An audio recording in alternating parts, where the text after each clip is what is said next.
Here we go. Yes, sir. The boys are back in town. Rap Sports News, RSN Podcast. Yo. What up? How's it going, man? Oh, it's solid, man. How you feel? All good. What it do? Oh, man. Another day. We at it. Let's go. Another week down. All right. We got some new music to discuss. Uh-oh. Mariah the Scientist, she dropped From a Woman. I like it, man. Yeah. So I think she has a new project coming out. She was on Big Boy in the Neighborhood this week talking about her upcoming project. And the funny thing about her song she made, Young Thug has a response song called From a Man, and he dropped it this week. Oh, word? Yeah. You think they... Yeah, they planned it together. They had to, right? Because Thug's in jail. I'm like, Yeah. like, how'd he do that? Right. Oh. But I think they worked together maybe like a year ago or 2 years ago, something like that. Oh, okay. So they must be friends, obviously. Yeah, that's good for her, though. I mean, you know, I like always to see, like, new artists, especially that has, like, solid potential that, like, seems genuine. You know, it seems like they're being themselves. Like, she sounds like she's being herself, so. Right. Yeah, she's one of my favorites that's came out recently. All right, Offset dropping a new project, Set It Off. Hey. I checked out 2 songs on it. He had a song with Don Toliver. He used the Busta Rhymes beat for that. Put your hands where my eyes can see, that one. Yeah. And then I heard another song he made with Cardi called Freaky. It was pretty cool. Usually I don't like when couples work together because it doesn't make sense, but that one was cool. Yeah, I mean, you know, Offset has always been a guy where it's not like, oh, I can't wait for Offset music to come out. But it's been like, when I hear it, I'm like, that's Offset. Like, you know what I'm saying? I'm like, yo, you know, I like what he do. I like he's true to himself. Like I was just saying a minute ago, he's true to himself. I like his, I want to say, like, you know, when kids are growing up and they're like playing a sport and the excitement when they're like, oh, I'm Jordan, I'm Iverson, I'm this person or whatever, LeBron. It feels like that's the kind of energy he has in the studio. Yeah. You know what I'm saying? When you listen to his music, it feels like he's actually excited about it versus you hear some music, you're like, man, they did this because they just needed to make a song to make some money or something. Right. Some out there making skips. Nah, so far what I've heard, I like. That's what's up. Shout out to Offset. Me go, mama. All right. Mario said to TMZ that he belongs on the Mount Rushmore of R&B. Uh-oh. How many spots on there? 4 spots. Well, you know Chris is on there. Usher's on there. You know Usher's on there. And then it gets tricky, right? It gets tricky, the last 2 spots. For me, I would say Aaliyah, and then I would put Alicia Keys. And I'm just talking about from 2000 to 2010, when I think Mario was the most relevant.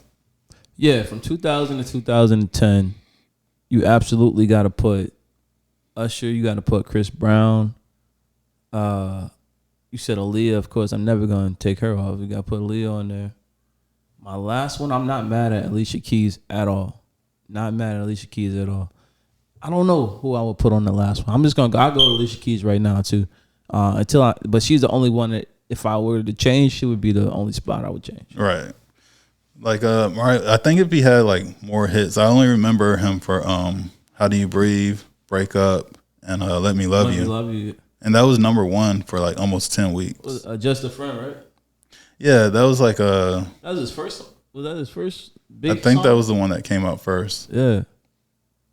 Featuring Biz Markie. Yep. But like, yeah, I need more out of him. Yeah. Yeah, I mean. But he was a dope artist, He was a dope artist. I'll put The Dream over him. I'm just saying. I mean, I think I would put Genuine over him. I'll put Genuine or The Dream over him because just off the Love King album for The Dream for me, that Love King album was hard. It was Money vs. Love. That was my favorite one from The Dream. Yeah. Honestly, bro, it sounds like I'm being funny, but I would put Ja Rule over him. I know it sounds like I'm being funny. I'm not trying to be funny, but Ja Rule had more hits. You know what though? Okay. And I'm laughing. I'm laughing not because I disagree with you.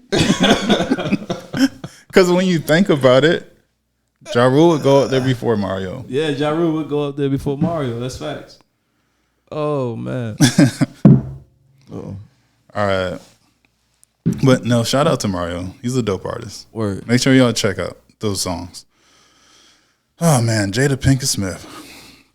So this week she was talking to People magazine and she said her and Tupac were soulmates. They just couldn't be together because they didn't have chemistry. Bruh. I thought you had to have chemistry to be a soulmate. At this point, like, she just won't let Pac rest. Man, let it go. You know what I'm saying? Like, my goodness. I think, when you think about it, you look at this, you're like, I think she might have had a fantasy in her head at that time. Yeah. Like, okay, well, Pac's playing around doing his thing. She was probably playing around doing her thing. And then, like, or she was with Will at that time. I don't know what was going on in 96, but she probably, like, had this fantasy that they were going to get back together and get married and something. And then, of course, Pac's life was cut short and she never had a chance. So she's been, like, traumatized by that for, like, almost 30 years now. I think she needs therapy. Right? To get over Pac. Just to specifically get over him. I don't think she ever going to get over Pac, bro. She gonna think about him for the rest of her life. The rest of her life. If it's this long, if it's been close to 30 years, right? This is a lifelong thing here. You remember that show, Hey Arnold? Oh yeah. You remember Helga? She had like the Hey Arnold tribute in her closet. Yeah, I think football hat. I feel like that's what Jada has. She has like some tribute to Pac somewhere in her house. Yeah, she do. She might. I think when she wake up, she do like a ritual or something. Like she wake up and pray, "Thank you for waking me up, Pac." You know what I'm saying? Pac, I miss you. This day is for you. Like, I don't know. Like it's crazy. It's like, crazy. Man, why are you talking about this man so many years later, and why are you treating him so much better than the man that's been there for you this whole time? Yeah, it's crazy, man. It's I'll never understand it. I think Will never understand it. Because if we know what we know with this, imagine all the crap we don't know. Like, do she celebrate his birthday? Like, would she pray at the table? Did she name all the kids and him? Like, you know what I'm saying? Like, this is crazy. Eating red velvet cupcakes on Pac's birthday. Oh, man. Yeah. All right. So, Mace, he told us a story that we did not know about. Yeah, that was wild. Mace, if y'all didn't see the interview on It Is What It Is, they asked Mace where was he at, right? Where was he at when he found out that Biggie was killed? Rest in peace. And he said that he was in a hotel with a young lady, and he was stranded there. And like, what you mean you was stranded? The camera, like, what you mean you was stranded in a hotel? You stuck? Mm-hmm. He was stuck because he believes that there was a hit out on all bad boy artists. And that there were in his hotel full of all blood gang members looking for anybody who was a bad boy artist. Mm-hmm. He said he had to stay there until, was it Gene Dill? Yeah, the sheriff came to get him. Came and got him. So that's a story I didn't know anything about. None of us. I didn't even know he was out there. I had no idea he was in Cali. But it made so much sense why he left music like a year later. Mm-hmm. Like we never knew why he left. Yep. Well, and according to him, to continue that story, it's because he said he got left. He said all parties involved with Bad Boy. He ain't specific to say Bad Boy, but that's who he's with. He said who I went out there with, I didn't leave with. Yeah, they left him. Once Big got, rest in peace, murdered, everybody left him. Mm-hmm. And he was there by himself. But yeah, that was a crazy story to learn.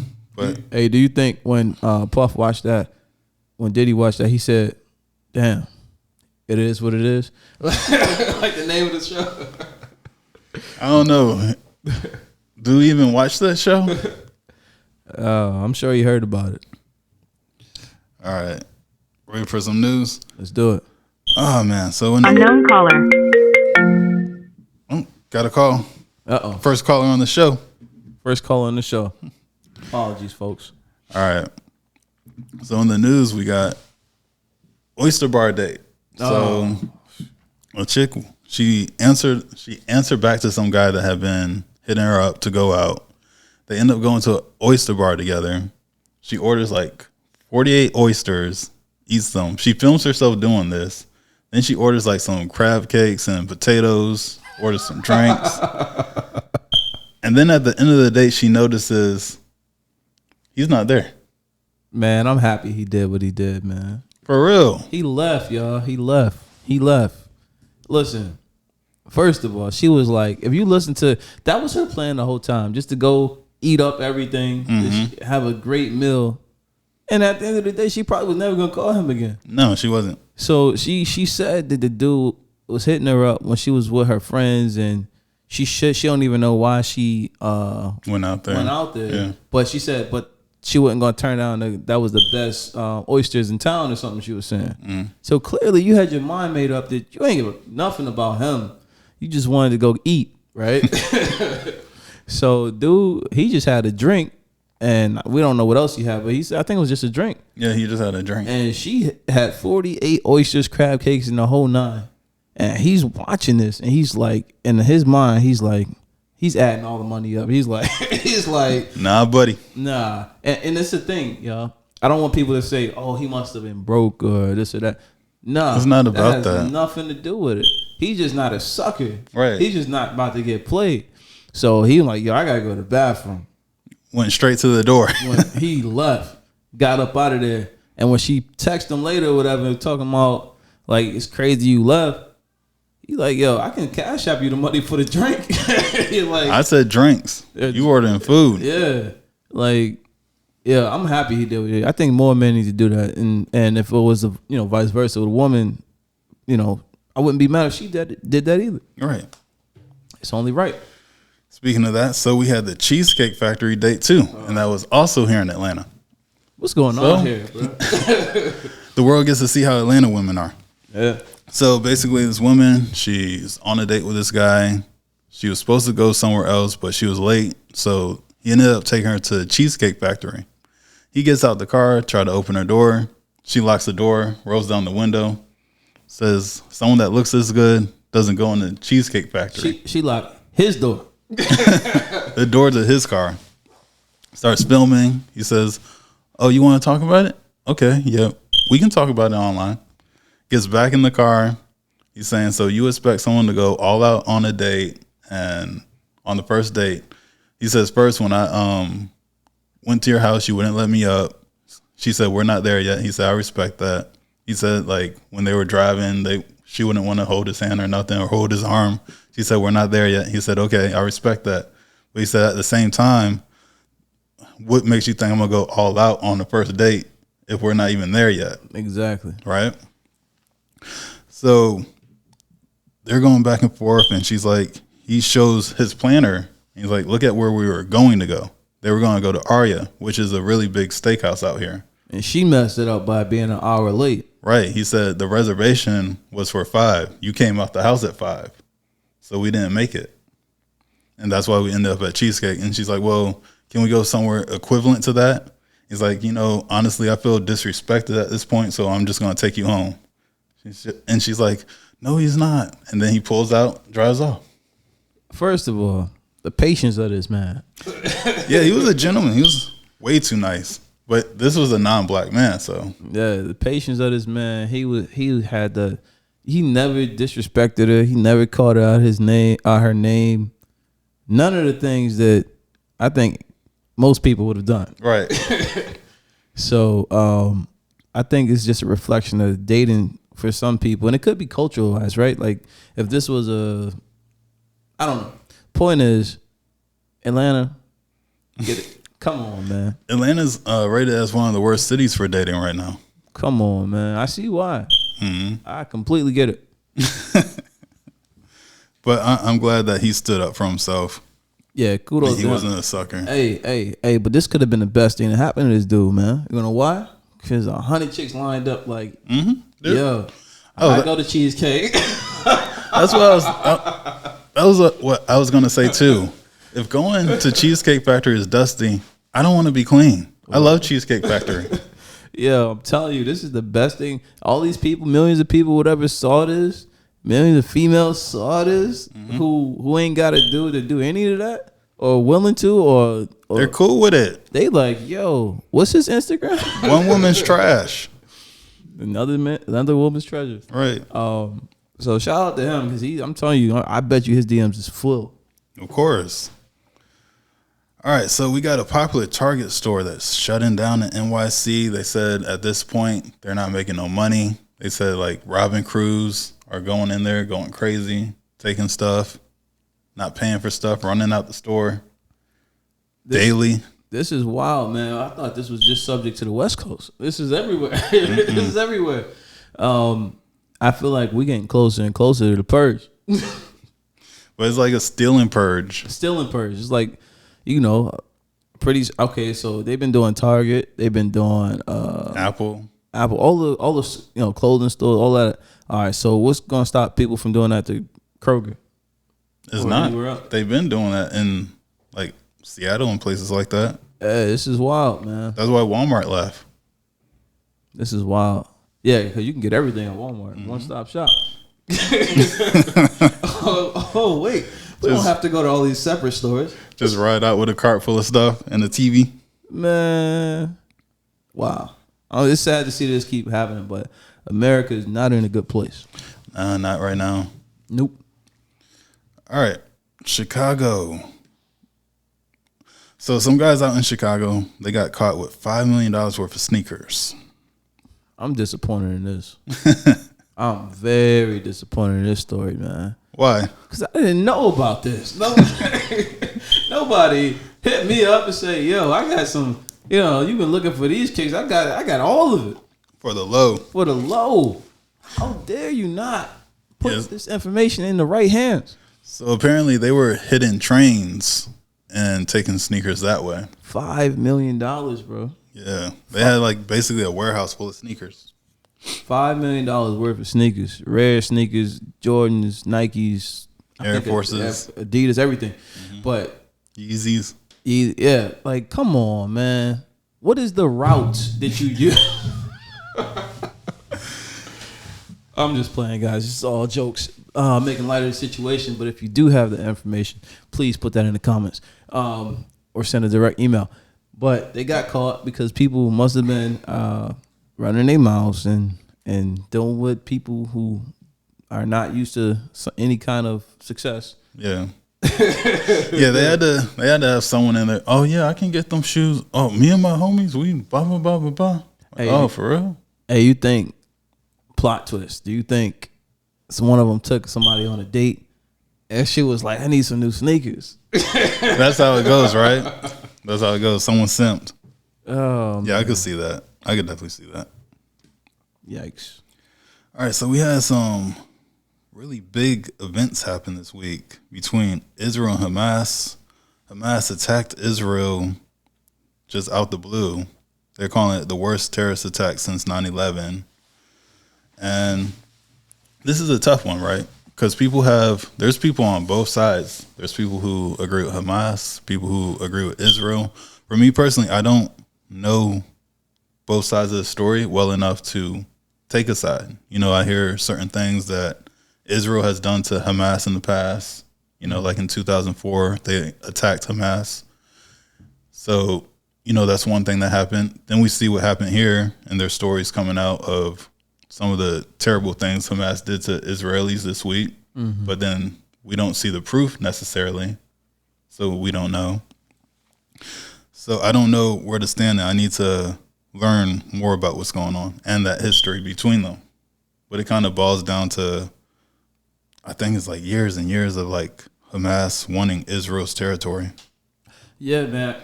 At the end of the day, something that sounds so cliche, but at the end of the day, we just need world peace, right? Yeah. Just all over the world. Like we got too much chaos going on here.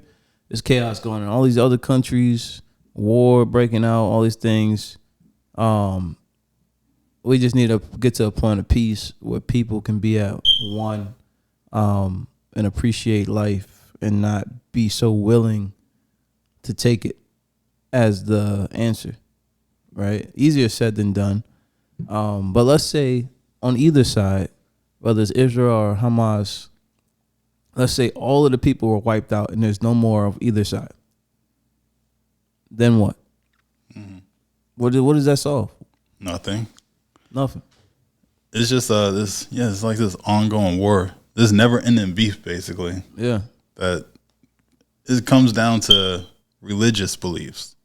You know, Hamas has their own religious beliefs that's in the Quran, and Israel has their beliefs from the Bible. Yeah.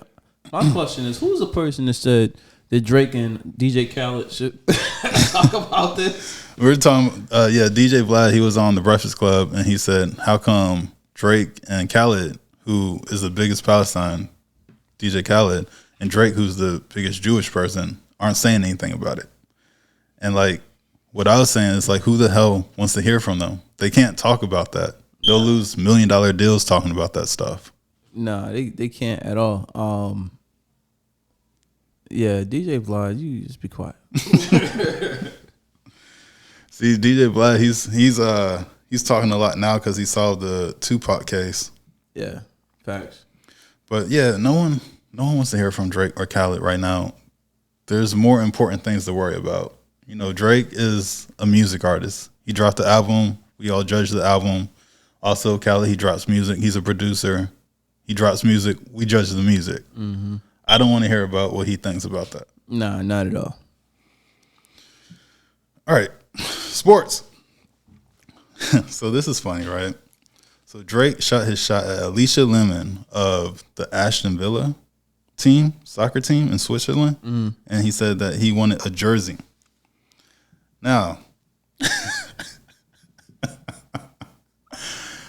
all right, Drake, you about as slick as sandpaper, bro. One, because the chick is hot as hell.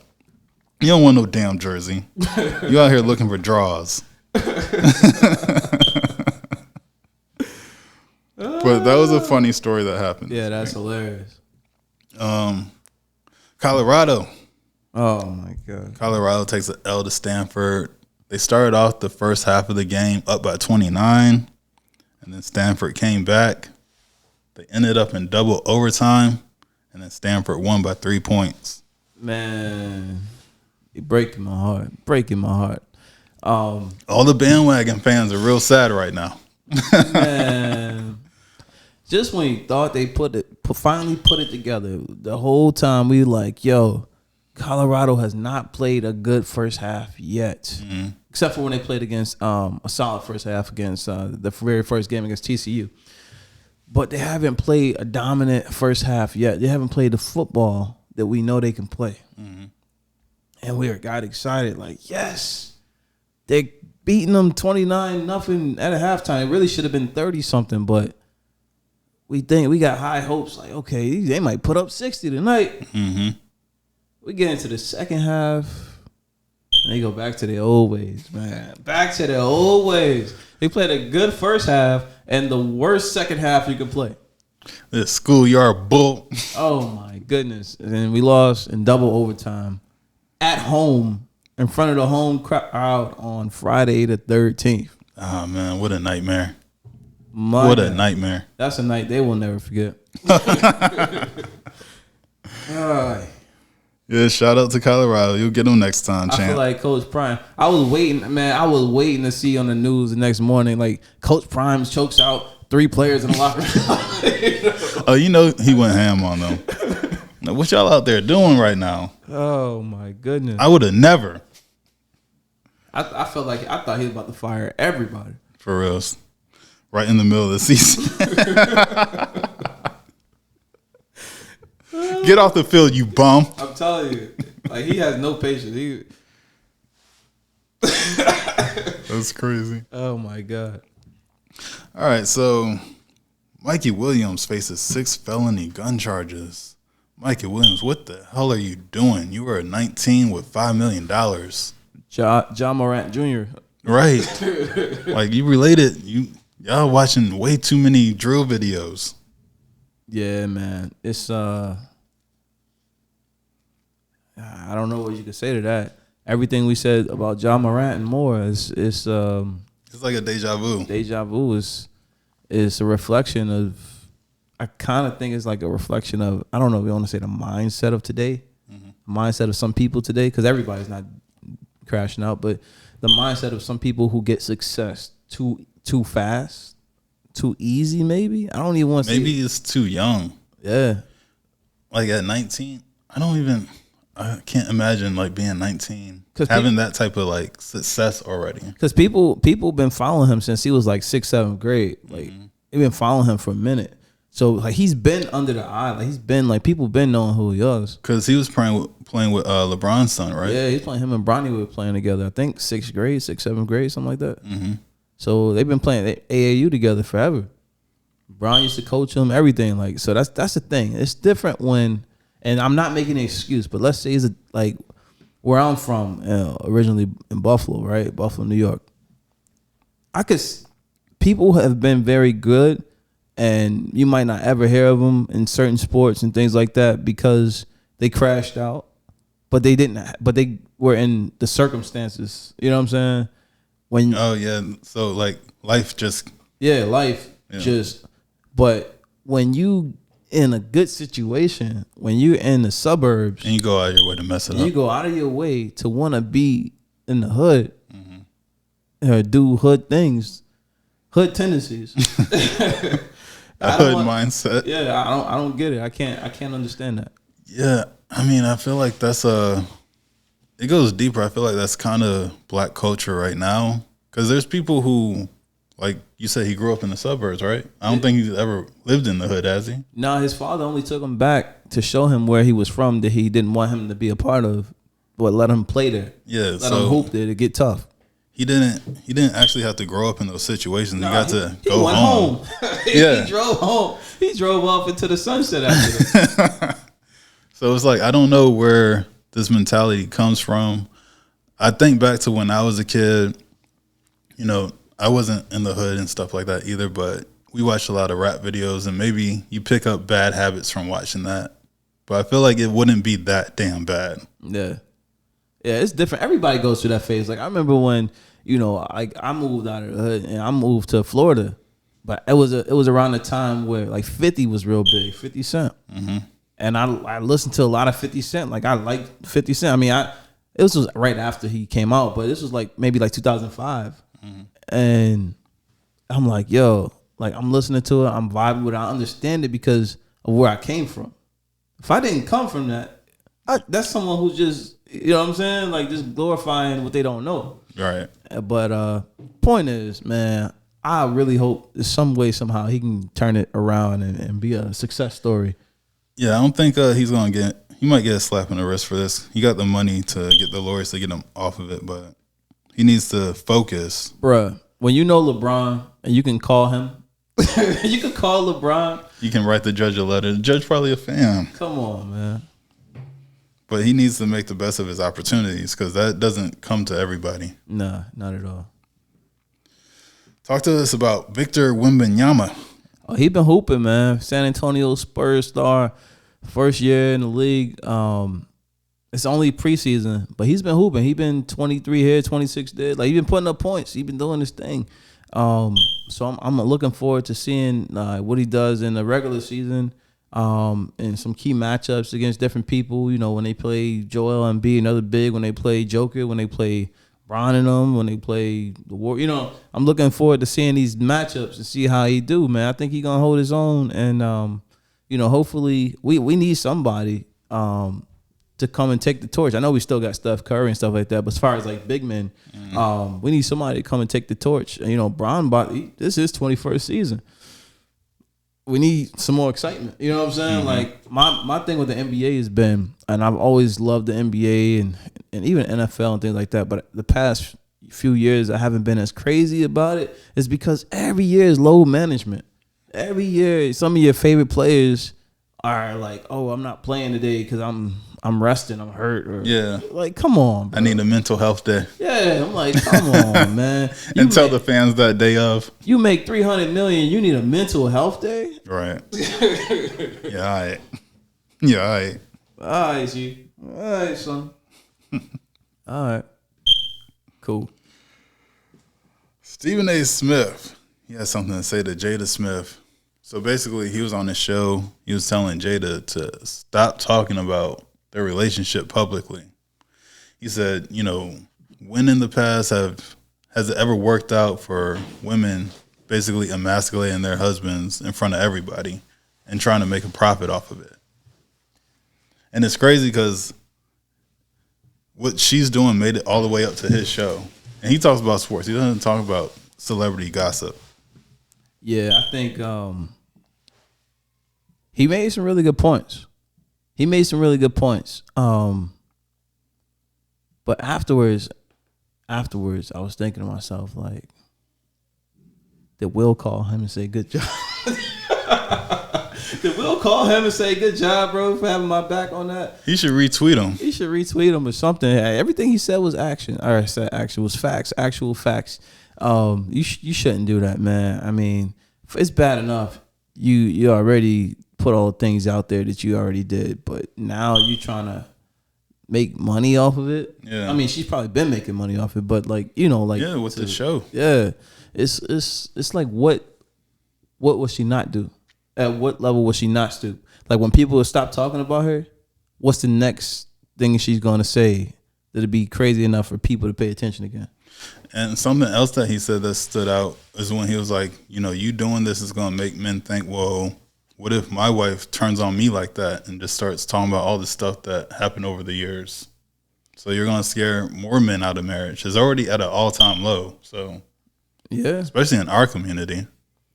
What, like 30% right now? It's wild, man. I think that's a very good fact. But at the end of the day, as long as the money coming in, she don't care. She like, yeah. I mean, how much more does she need? Collectively, they made $400 million. It got. I think it's more than that. I think that might be a low number. Yeah, that got to be a low number. But yeah, like you said, it's greed. At the end of the day, like she could not have income ever again for the rest of her life, and it wouldn't fine. It wouldn't matter. Her kids will be fine, and her grandkids will be fine, and their kids would be fine. Like, it wouldn't matter. I think they'll mess it up after the grandkids. After the grandkids, okay, yeah, because you know that LA lifestyle, it's expensive. But yeah, like it's gonna be crazy in like 2060, bruh. You know how much bleach costs now? Bleach. But anyways, yeah, I think at some point, will it stop is the question. I didn't mean to put Will's name in this, but Will got to stop it. Will got to stop it. Will got to stop it. I think like the only thing, like he has to, I don't know what he can do to make up for this. Because like people online are like, this is what he's going to be remembered for. Basically like being the biggest simp of all time, which he's made some of the greatest movies in the 90s and early 2000s. MIB was one of my favorite movies as a kid. Yeah, and, I mean, we ain't even. I Am Legend. We didn't even mention the Fresh Prince show. I mean, yeah, of course the show. That was my favorite sitcom. Between that and Martin, for me, it was between Fresh Prince. I would watch the Fresh Prince show and Martin. I liked Martin back then, but then I stopped liking it. Yeah. I'm thinking about all the shows now. I think I liked Family Matters. Cosby Show. Bill messed that up. Cosby Show. We had Family Matters. We had Family Matters. We had the Cosby Show. We had Martin. We had Fresh Prince. What else? Even Boy Meets World. We had Saved by the Bell. That was a cool show to watch like before school. I never was really too into it, but before school I always watched it. Yeah, we had some joints back then, man. It's definitely. I think Fresh Prince, and then like Everybody Hates Chris. I even like King of Kings with Kevin James. Yeah, that was good. Bernie Mac show. Queens. Yeah, Bernie Mac. Bernie Mac show. Bernie Mac show was dope. Man, what was Romeo thinking about? Remember little Romeo had the show? I even liked Steve Harvey's show back then. Steve Harvey show. But I just hate what Steve Harvey turned into. Yeah. He messed it up. Shout out to Levita. I saw Levita at Kroger. Shout out to Levita. I really wanted to say Levita so bad. Yeah, shout out to the cast. Word. But yeah, we had some good sitcoms. What we got? All right, ready for some fun topics? Yes, sir. So, which rapper has the best discography? Okay. We got Busta Rhymes, Eminem, Snoop Dogg, Ice Cube. Ooh, that's tough. My goodness. Because one, I don't know how many albums Ice Cube came out with. I don't know. The reason I say that is because Busta Rhymes got a lot of albums. Mm-hmm. Eminem got at least 5, right? Like 8. 8, something like that. Snoop got a lot of albums. Yeah, like at least like 19. So that's a lot of music right there. Man, I don't know. Okay, because I'm gonna say Snoop. I don't know. I'm just gonna say Snoop. I go with Snoop also. I go with Snoop just because he's had like hits, like so many hits throughout each album. So everybody picked Eminem, and then they picked Snoop, then Ice Cube, then Buster. Damn, that must make Bust feel mad. Ready for one more? What do you mean? You guys said it so fast. Yeah, what's up? All right, which Drake album is the best one? We got Take Care, Nothing Was the Same, For All the Dogs, Scorpion, and I'll add one on and say Views. I'm going not what I think, what I think the people picked, right? What you think? What I think? Mm-hmm. That's tough, man. Between Nothing Was the Same and Views. Maybe Views. Views. I go with Take Care, bro. I feel like that was, pretty much the classic album. What was on Take Care? It was like, that's the one where The Weeknd had Crew Love on it. Oh. You had Underground King. You had the song with Rihanna. You had Motto. Okay. Damn. Shot For Me. Okay, I'm sorry. I had them mixed up. Mm-hmm. Okay, it's between Take Care and Views for me. But yeah, one of those two. But okay. So for me, like I said, I'll just say Views. Scorpion was pretty good too, I think. I can't remember the songs on Scorpion. Okay, so yeah, I'm gonna say Views. What the people say? What'd you say? I said Take Care. You said Take Care. Okay. So everybody said Take Care. Then they said Nothing Was the Same. Then Scorpion. Then For All the Dogs. Yeah, it's like I think. Well, for me with Drake, they went in order of how he dropped it. So they liked old Drake the most. Yeah. It's with him. I'm moody. It depends on what mood of Drake that I'm feeling right now. You know what I'm saying? Like, I think like the funniest comment I heard this week for his music, someone said Drake's music depends on who he's been hanging out with all year. That's true. That's true though. I can't deny that. Yeah, I can't deny that. Because we hear how he sounded with 21 Savage. Yeah, we just heard how he sounded hanging out with Yachty. Yeah, that's true. That's true. I gotta listen to First Person Shooter again. I really like that song with J. Cole. I think him and J. Cole should do a project. Yeah, that'd be dope. I mean, I don't know. I don't know if Drake today could really keep up with Cole. Yeah, that's the other thing. Could he rap with him? He lyrically sounds out of shape when I listen to that song. Yeah, Cole was clearly more superior lyric wise on that, but I think if you mix, you got to go with your strengths, right? Like Drake has good melodies, he picks good music.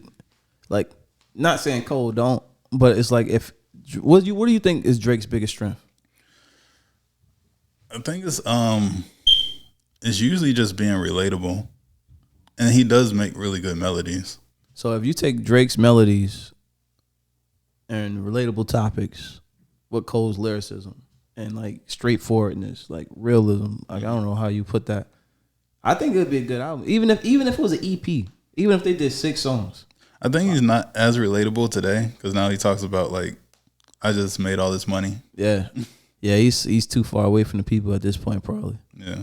Okay. I could. But the melodies are still good. Hey, well, I hope they do another song, and don't wait 10 years. 2033. All right, guys. If you made it to the end, we want to thank you. If you want to hear more blogs and music, check out Slyce's page. Want to see more blogs and music breakdowns, check out my page. Like, comment, subscribe. I'm Canary Valens. Slyce. Peace.